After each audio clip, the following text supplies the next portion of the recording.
Johnson Wax program with Fibber, McGee, and Molly.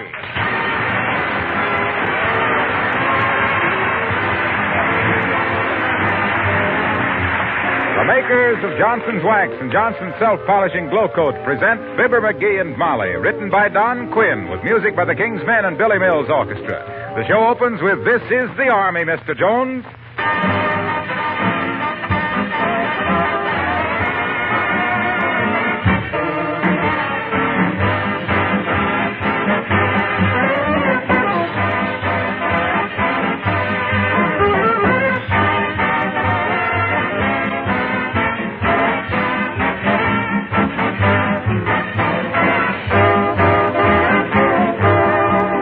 Every now and then I overhear a friendly argument about who has the hardest job in a family, the man who earns the money or the woman who takes care of the home. I know I should side with the man, and of course most men are working harder today than ever before in their lives. But aren't you ladies doing that too? I'll say you are, and my hat is off to you. With less help and more outside activities and war work, you still have all the family chores, and besides that, you've got to take better care of everything you have to make it last. You can't neglect your cleaning either, because dirt wears things out. What you can do is to practice protective housekeeping. Protect your floors, furniture, woodwork with genuine Johnson's Wax. The coat of wax acts as a shield against dirt and wear, guards finishes against scratches and fingerprints. And in the bargain, Johnson's Wax protection saves you hours of work, reduces daily cleaning to a minimum, and adds greatly to the beauty of your home.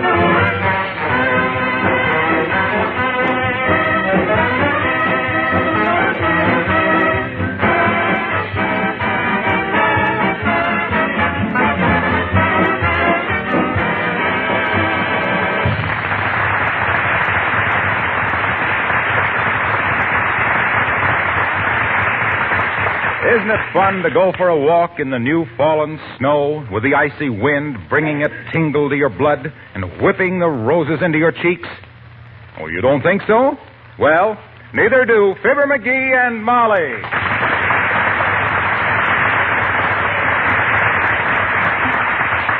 Ah, boy, I'm sure I ain't out in that snow. Whew. Glad I'm not out in that snow, I mean. I'll take my flakes made out of corn with cream and sugar. You know, I love the first snow of winter myself. You do? Why, sure, you'll have to admit it's beautiful, McGee. Just think, 1.5 feet of snow and made of billions and billions of little crystals, each one a tiny little work of art. Yeah, and you take a handful of them little works of art and sprinkle them on the top step of the porch, and wham! They carry you inside with a busted clavicle. No, don't be like that. Now, you haven't any appreciation of nature, dearie. Oh, I have so, too.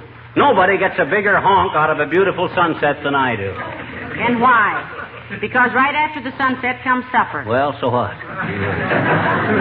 Anyway, I'm glad it's stormy and I can't go anyplace. Well, that's fine. Then you can help me clean out the attic. What do you mean, clean out the attic? We just did. When? Why, well, it was just before... Just before Election Day? Yeah. And who got elected? Roosevelt.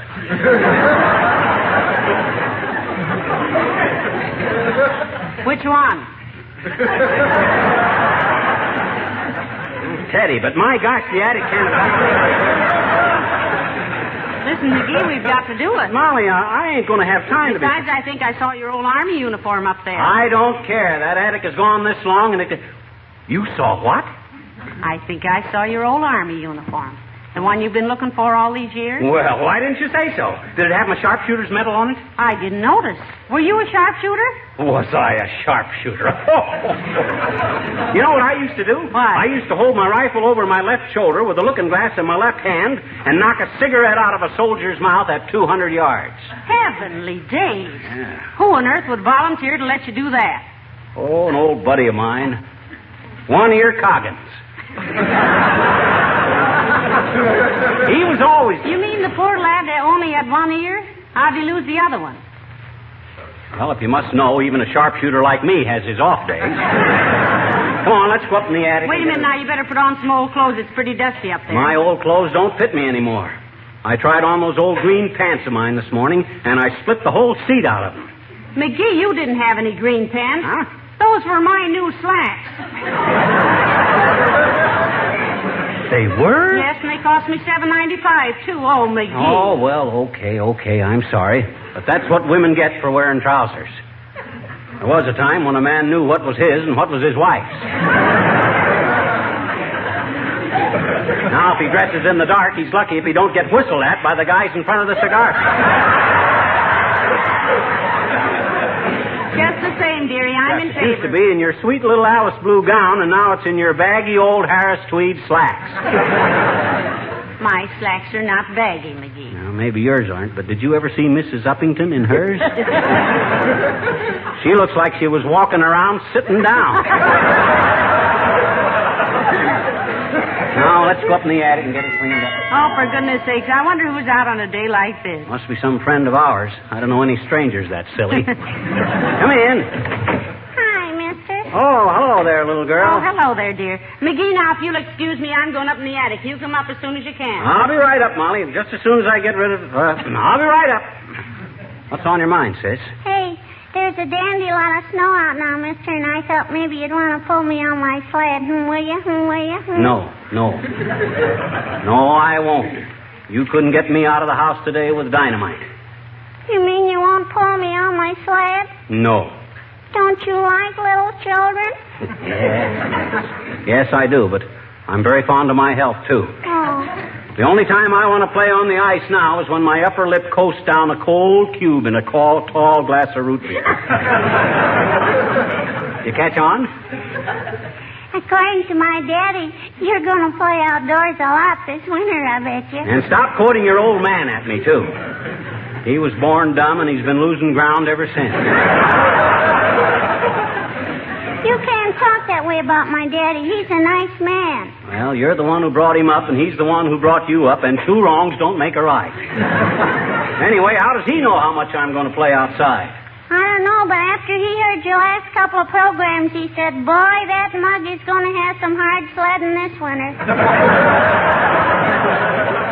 Oh, he said that, did he? Sure. But I don't think he meant it. You don't? No, he looked awful happy when he said it. Now, look, too little and too late. I haven't got time to stand around and rattle a cup with you. Now, so go on home. Beat it. I'm busy. What you doing? I'm going to clean out the attic. Mrs. McGee just found my old Army uniform up there from the last war. Oh, gee. Were you in the last war, mister? Were you a general? Well, no, I wasn't. Though if it hadn't been for petty politics... but that's a long story. You know what General Pershing said to me when I asked him to make me a captain? No. Who told you? I mean...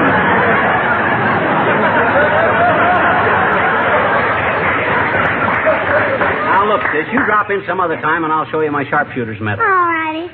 Gee, I never knew you had a sharpshooter's medal, mister. Well, I have. What'd you get it for? What'd you? Doggone it, I got it for sharpshooting. I used to hit the bullseye 99 times out of 100. Oh, didn't it hurt him? Hurt who? The bull. There wasn't any bull to it.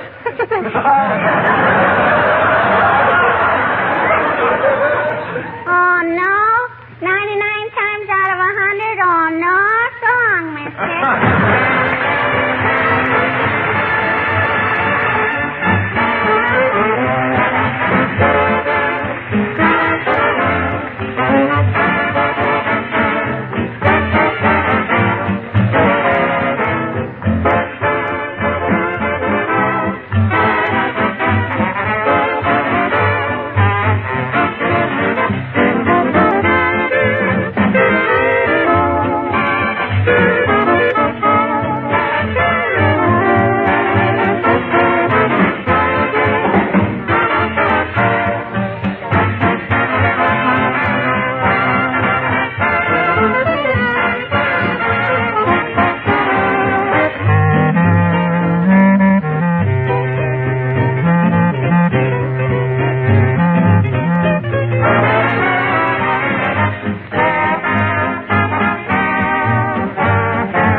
Oh, just look at this attic, McGee.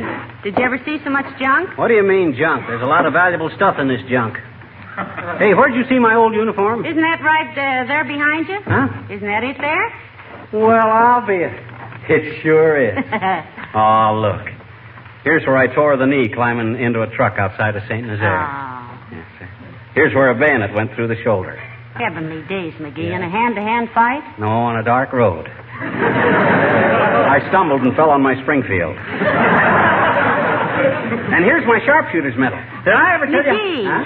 you never told me you were in the Air Force. I wasn't. Well, then what are those wings on the left breast of your coat? Where? I don't see any. Oh, that's a moth. Shoot! Scratch! Get out! Oh, look, McGee. Here's a newspaper from September 3rd, 1922, 20 years ago. And listen to this headline. German printing presses pour out 100 billion marks every day. Why were they printing all that money, McGee? Inflation. Terrible mess. In Germany, after the last war, it took a bushel basket of money to buy a pair of shoestrings. If anybody had the shoes to put them in. Heavenly days. Does every war do that? It don't have to. That's why the government wants us to buy war bonds and pay off our debts and buy only what we need. If they keep things under control, then after the war, our money will really be worth something. Hey, do something for me, will you, Molly? What? Save that headline. Every time I start yipping about taxes, wave it in my face. It's a promise. Every time. What do you got there? Bunch of old letters in the bottom of this trunk. Oh, here's one from my granduncle Jefferson. Oh, my. I ain't heard of that old snarly old coot for years and years and years. Is it addressed to you? Oh, no, it says, to whomsoever in the McGee family it may concern. I guess that's me as much as anybody. Here, you read it. Stingy old twerp must have wrote it with a toothpick in homemade ink. No, it's probably nothing. McGee, listen to this. Huh? It says, should any of my descendants read this note, this is to inform them that I have concealed $20,000 in the upholstery of my horsehair sofa. My gosh, $20,000. If this letter is never found, it won't matter much, because no McGee could ever be trusted with more than $3 at a time. Signed Jefferson McGee, August 13th, 1867. Why, that dirty old $20,000. And who knows where that old sofa is now? You know, that's funny. I wrote a note just a day or so ago about a horsehair sofa. What? You did? Where? Oh, my gosh, Molly. Maybe we can find it. What'd you write? What is it? Where'd you... Calm yourself. I'm thinking now. Let me see. Where did I think I had it in the desk downstairs. Well, what are we waiting for? Come on, hurry up now. Here, quit pushing me.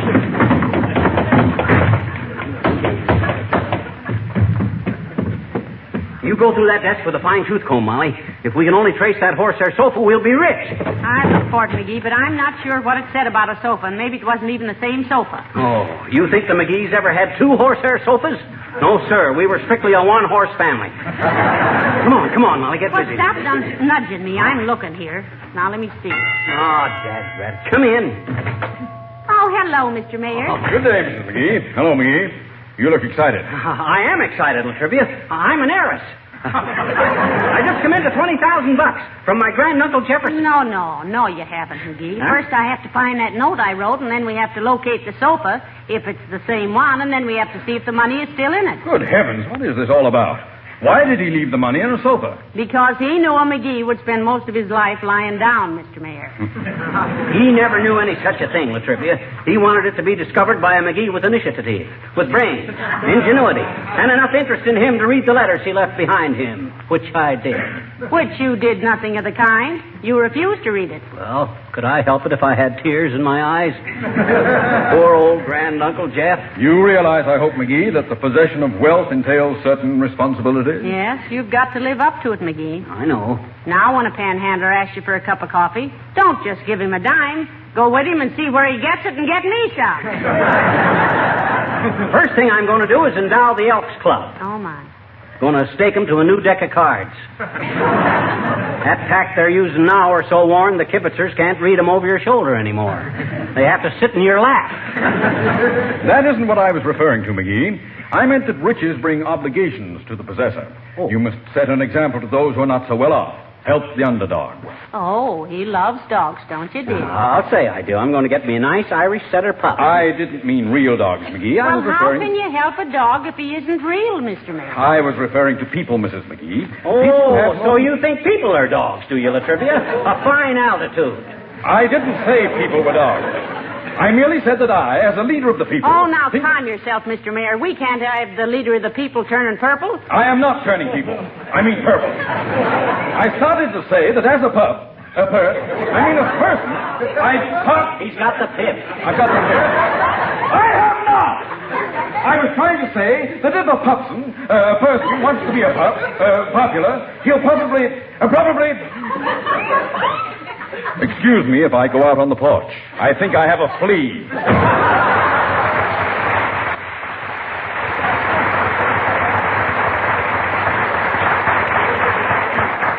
You know, Molly, on second thought, I won't buy that Irish setter LaTrivia was trying to sell me. I'd rather have a good Springer. A Springer is You can't buy a hot dog till you find that money, McGee. Oh, I'll find it, and that dough is rightfully mine, too. That horsehair sofa was in our house in Peoria for years. And what became of it? I don't know. Kids divided up the furniture. I remember all I got was a lot of old pictures. Must have been 50 of them. I threw them away. Too old-fashioned. Who painted them? Oh, a couple of amateurs named Courier and Ives or something like that. Corny stuff. I see. So you threw away 50 Courier Knives prints? Yeah, but I was no fool. I saved the frames. Kept us in kindling wood for months. Hey, you better get busy and find that note you wrote. Yes, I wish I could remember just what Now, let me see now. Horsehair sofa. Hello, folks. Am I intruding? Oh, not a bit, Mr. Wilcox. Come right in. Hi, Wilcox. Don't worry about tracking snow in here. We're moving very shortly. Moving? Where to? Don't look at me, Mr. Wilcox. It isn't my idea. We'll probably take a penthouse in New York, Wilcox, for the winter season anyway. Possibly a few months at Virginia Hot Springs. Then we may summer in the White Mountains or Lake Louise. I hope you can visit us for a weekend, old fellow. Get in some golf, you know. Pardon me for pointing, but do you feel all right? Well, he's a bit seasick, Mr. Wilcox. His dreamboat is a little rocky. Oh, come, Mrs. McGee. Let us maintain our dignity. In our juxtaposition, we must not descend to bandying words with the tradesmen. That's you, Mr. Wilcox. You're the tradesman. Take it from there. Hey, what goes on here anyway? Don't give me that Park Avenue piccalilli, Fibber. I knew you when you thought a country club was a hole. Tut, now, none of your impudence, my good man, or I shall have to report to you to your superiors. The, Henderson Mott Company of Sheboygan, I believe. S.C. Johnson & Son Incorporated, McGee, of Racine, Wisconsin. Oh, yes. Make a note of that, Mrs. McGee. Report of insolent employee. Hey, what is this? You know darn well who we work for, and you know they make self-polishing glow coat, the protective floor polish that shines as it dries. I believe I have heard some. Oh, you've heard it plenty, brother, and you'll hear it some more. You'll keep on hearing that Johnson self-polishing glow coat protects and preserves linoleum against dust and dampness, and that it saves hours of housework because it eliminates old-fashioned floor scrubbing. And you'll hear that... Say, old man, is it quite necessary to be so beastly raucous? Oh, so now I'm raucous. I'm an insolent, raucous tradesman, am I? Well, I don't know what this is all about, but something tells me there's going to be a new face around here. I wonder what Ed Wynn is doing now.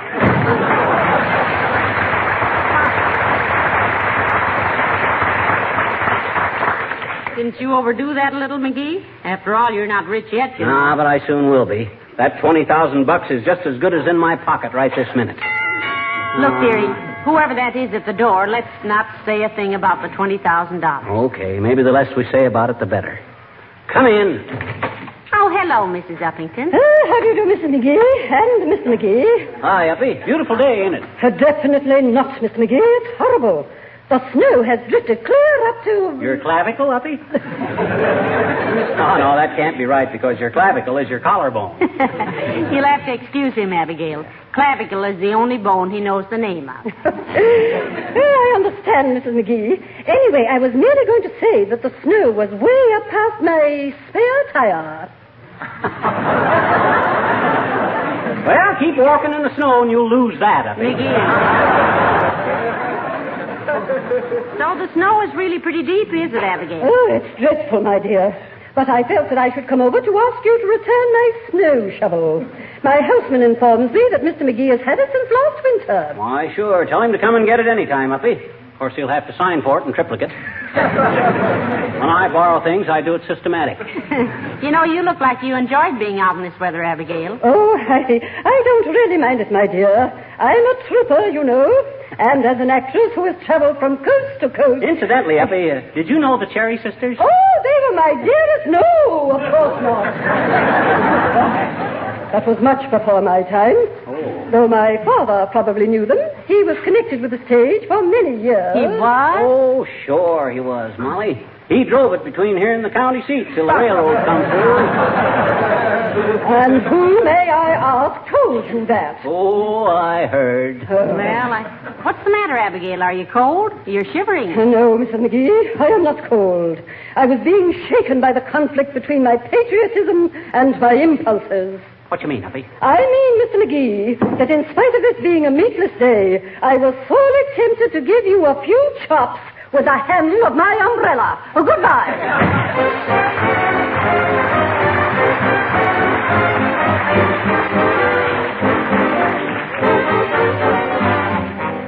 The King's Men sing Abraham. Upon a February morn, a little baby boy was born. 'Twasn't Henry, 'twasn't Sam, 'twas Abraham, right? He grew up this little babe, folks all called him Honest Abe. Folks from Maine to Alabama loved Abraham. In 1860 he became the 16th president, and now he's in the Hall of Fame, a most respected gent. At his pie we celebrate this blessed February date. Abraham, honest Abraham. The USA's united thanks to one whose name was Nancy Hanks. Abraham, oh Abraham. He gave this land the finest son who ever went to Washington. Abraham, oh Abraham. Abraham. The country's going to the dogs, they shouted loud and long. Then from a cabin built of logs, the right man came along. And that is why we celebrate this blessed February date. Abraham, Abraham, thank the Lord for Abraham, Abraham.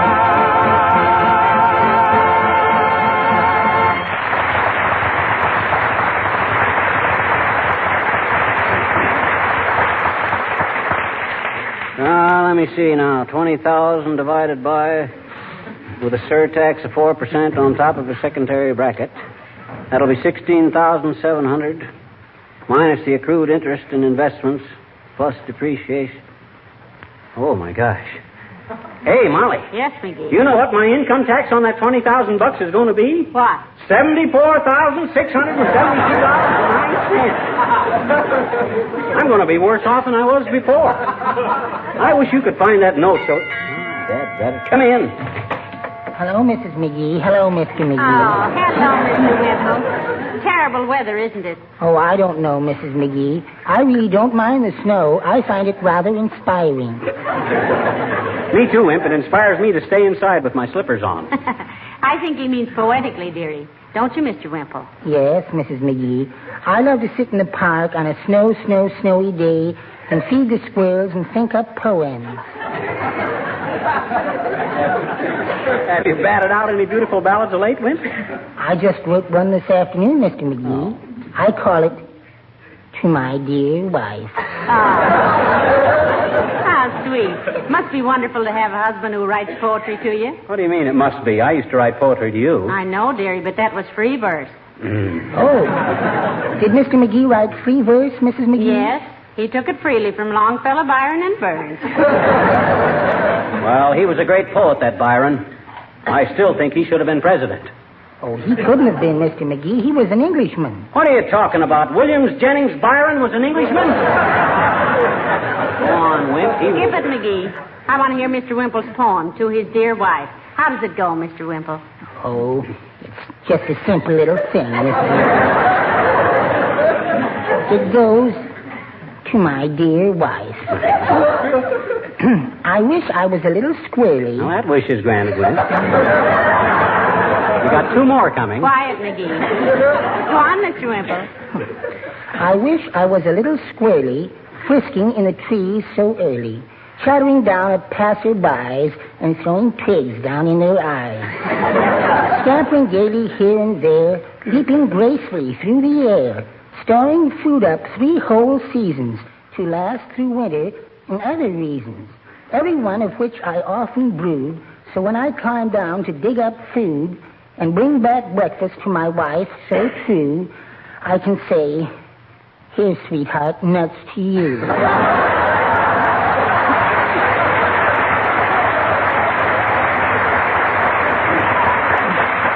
Why, that's very good, How'd man. your wife like it, Mr. Wimple? Sweetie face? Oh, I haven't shown it to her, Mrs. McGee. Besides, she isn't much for modern poetry. She likes limerick. Ever write her any limericks, Wimp? Oh, I started to once. I wrote, "There once was a woman named Sweetie Face, whose figure had many a meaty place." Well? Yes, I am now. But I was laid up for weeks and weeks. Well, goodbye now. Goodbye.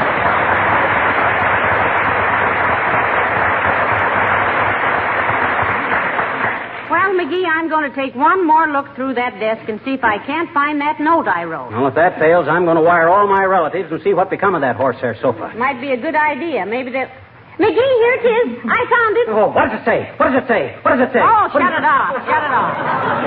Stop shaking my arm. Huh? Listen. Yeah? It says, how about new slipcover for a horsehair sofa? Yeah, but what does that mean? I don't It see means this is that horsehair sofa right here. What? All right, a silly one. Remember, I made this slipcover 4 years ago. Oh. This is the sofa that was sent from Peoria. Oh, my gosh.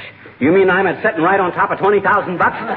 Give me my jackknife, quick. I'll McGee, soon find don't out. cut it to pieces. Take it apart carefully, and then we can... Carefully, my clavicle.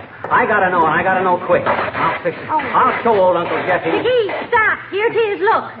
Wow. Look at that stack of dough. Oh, Oh, Mama, we're rich. Hey, Molly, we're rich. Here, take a handful. Take 2 handfuls. Hot diggity. Tonight we go out and paint the town red. Tonight we celebrate. Ah, good old Uncle Jeff. What's the matter, Molly? Is there something wrong? McGee, Huh? where was your grand-uncle Jefferson from? Richmond, Virginia. Why? Nothing, except this is Confederate money. What? Why, that dirty sourpuss.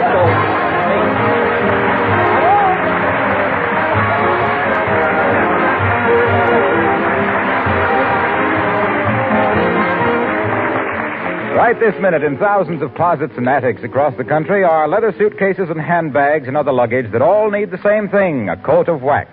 Have you tried putting a coat of Johnson's wax on a suitcase recently? Then you'll know what I mean.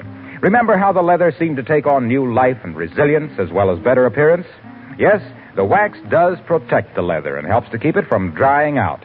In fact, most leather objects benefit by an occasional waxing with Johnson's paste or liquid wax. Boots and shoes, for example, book covers, briefcases, straps, belts, and purses. And by the way, when you're through using the bottle or can of Johnson's wax, don't forget to put the lid back on tightly. That will prevent evaporation and help keep the wax in best condition.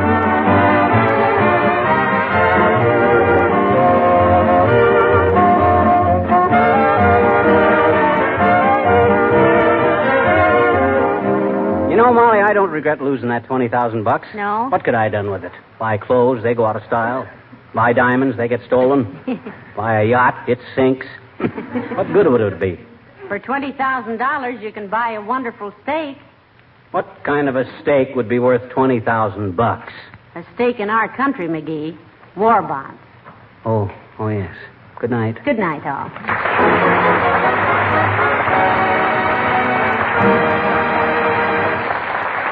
The part of Wallace Wimple heard on this program was played by Bill Thompson.